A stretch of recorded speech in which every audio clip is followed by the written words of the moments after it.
Welcome to another class where we are going to continue the discussion of Indian English poetry.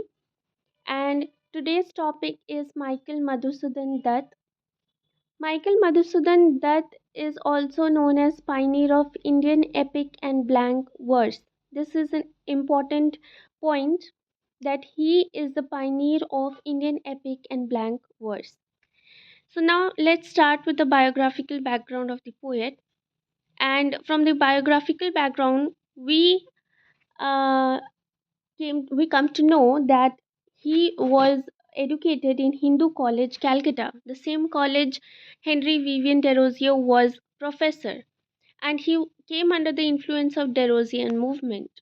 So, in the last class, we studied about Henry Vivian Desrosiers, where we studied about the Young Bengal movement, which was started by Desrosiers, and Michael Madhusudan Dutt came under the influence of the same movement. His ambition was originally to be recognized as an English poet in England itself, a colonial mimicry that ultimately failed. So he wanted to copy the colonial poets, but he failed. He converted to Christianity in 1843, caused a family rupture, but allowed him to pursue Western ambitions.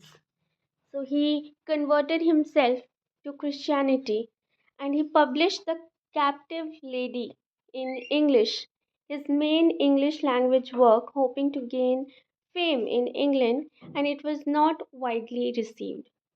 He published The Captive Lady. 1849 was the year he published The Captive Lady, and this work is his main English language work. And he hoped to gain fame in England through this work, but it was not widely received. And thus, he ultimately failed to copy the English poets and he failed to gain recognition as an English poet in England. Abundant English after this disappointment and returned to Bengali. So, after this disappointment, that he was not widely received or recognized as English poet, he abandoned English and he returned to Bengali language, which became his literary and through which he became literary giant. So he was mostly recognized for Bengali language rather than English, and in Bengali, Meghnad Bad Kavya is considered as the greatest Bengali epic written by Michael Madhusudan Dutt. He introduced blank verse and the sonnet in Bengali literature, his real lasting innovation. So, this one is important for the exam, that who introduced blank verse and sonnet in Bengali literature? Michael Madhusudan Dutt. And this was his real innovation. And he died in poverty. His key works include The Captive Lady, Visions of the Past, and translations from Sanskrit. The Captive Lady, Visions of the Past, and translations from Sanskrit. Notes are given, forms are given, and the year are also given. The themes used in his works are colonial mimicry and its failure. So he wanted to copy colonial poets. He ultimately failed. Then heroism and historical past. He also draws on medieval Bengali history, celebrates resistance and heroism in romantic Orientalist mode, similar to Walter Scott's narrative poem. Cultural hybridity. His works exist at the intersection of Sanskrit classical tradition, Milton's epic tradition, and Byron's romanticism. Also, he drew inspiration from Indian nationalist movement. So, cultural hybridity can be seen in his works. Disillusionment and return. He returned to Bengali from English and is thematically read as the poet's return to roots, anticipating the later debate about writing in one's own language. So he thought of becoming someone like something great as English poet, but he ultimately failed, and he is mostly remembered as a poet who returned to its own root, who returned to Bengali language, his own language. So it's completely opposite of his imagination. He wanted to be remembered as someone Indian, but English, as an English poet, but he is actually remembered as a Bengali poet known for his Bengali works. Then, what are the things that are significant for NET exam? His career in English is important as a cautionary tale of colonial aspiration. So it's like a colonial aspiration. He wanted to copy the colonial people. He introduced Miltonic blank verse and Petrarchan sonnet into Bengali, and The Captive Lady is one of the earliest long narrative poem in Indian English.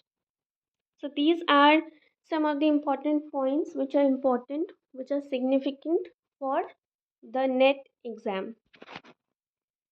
Also, these notes are not only for NET exam but also for masters, anyone doing masters or bachelors, or anyone attempting for UPSC and their optional is English literature. So for them also these notes are very useful. Our next our next poet is Toru Dutt. Toru Dutt is known as the wonder of Indian English poetry. So Toru Dutt is known as the wonder of Indian English poetry. She belonged from a high caste Hindu Bengali family who converted into Christianity. So we see that Michael Madhusudan Dutt also converted into Christianity, and Toru Dutt was also one of them who converted into Christianity. And her father was a civil servant and writer. She was youngest of three siblings, and their death profoundly influenced her poetry. So death of her siblings profoundly influenced her poetry, her work. She traveled to France and then to England with a family, which was exceptional for an Indian woman of that era. She studied literature in Cambridge and became fluent in Sanskrit, French, and English. Returned to India and produced a body of work before dying of tuberculosis. She died very early at the age of 21. She left two unfinished novels in French, and Edmund Goose, the British critic, championed her work posthumously. In his 1882 preface introduced her to English literary world. Her works includes A Sheaf Gleaned in French Fields, Ancient Ballet and Legends of Hindustan, Bianca, and Le Journal de Mademoiselle d'Ars. If I am pronouncing anything wrong in French, like, sorry for that, because I'm not very good in French. Her key poems include our Casuarina Tree, Butto, and Savitri. The keynotes are our Casuarina Tree is about a tree as site of memory, grief for siblings Aru and Abju, and the immortality that she wanted to place through her poetry. It is her most famous poem. Bhutto retells Eklavya's story from Mahabharata and questions caste injustice and Dronacharya's demand for his thumb. Savitri is also taken from Mahabharata female devotion, Savitri outwitting Yam, and proto feminist reading possible. Lakshman. is taken from another work of her is Lakshman, is taken from Ramayana. Lakshman's, it is about Lakshman's loyalty, the duty, and the romantic sensibility applied to epic material. Sindhu is about a river as female entity, and the royal aesthetic, and Hind is taken from Puranic legend. It is about spiritual renunciation, king distracted from meditation. The themes used in her poetry are grief, loss, and elegy, which is um, seen in our Casuarina tree. In its purest expression, the tree physically embodies memory, and the poem asks whether poetry can defeat death. Nature as emotional landscape, she uses nature not merely as backdrop but as a correlative to inner states, which is a romantic tradition. Indian mythology retold in English, she domesticated Sanskrit epic material into English verse. Then, cultural nationalism, choosing Sanskrit text rather than colonial or Christian material, she implicitly asserts the dignity and richness of Indian civilization at the height of colonial rule.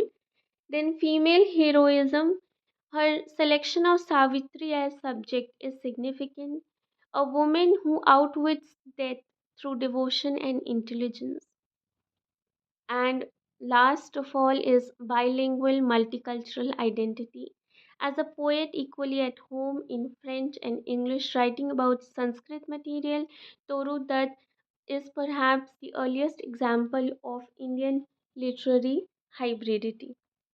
Poetic technique used by Toru Dutt is form used is ballet stanzas for narrative poem and irregular stanzas for lyrics, sonnet in our Casuarina tree. Diction used is romantic and elevated, occasionally archaic. Narrative voice is often sympathetic, and imagery is natural world as symbolic and elegiac space. These were something you need to know about Toru Dutt. So the here are some of the exam tips that you can screenshot. Our next topic will be Sri Aurobindo, which we will discuss in our next video. For now, that's it.